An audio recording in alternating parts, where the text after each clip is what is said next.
يا نور، أنا طول عمري كنت أبوهم وأمهم في نفس الوقت.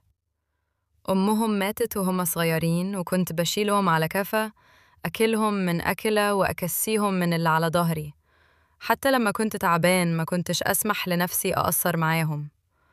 كبروا واتعلموا، وكل واحد فيهم بقى ليه بيته وحياته. قلت خلاص، أيام الشقة عدت وهرتاح وسط ضحكهم حواليا. لكن اللي حصل إني بقيت لوحدة.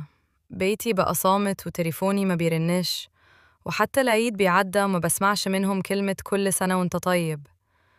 يا نور، مش الوجع إني لوحدة، الوجع إني بقيت غريب وسط عيال أنا اللي صنعت حياتهم بيدي.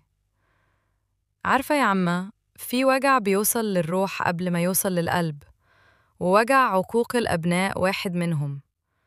إحنا ساعات بنربى ونفتكر إن رد الجميل لازم يجي من نفس الشخص، لكن ربنا كبير وبيبعته من طرق تانية. يمكن هم نسوا ويمكن قلوبهم مش زي قلبك، لكن ده مش معناه إنك خسرت كل حاجة. حياتك لسه فيها قيمة، ولسه في ناس ممكن يدخلوا حياتك ويعوضوك عن الوحدة دي.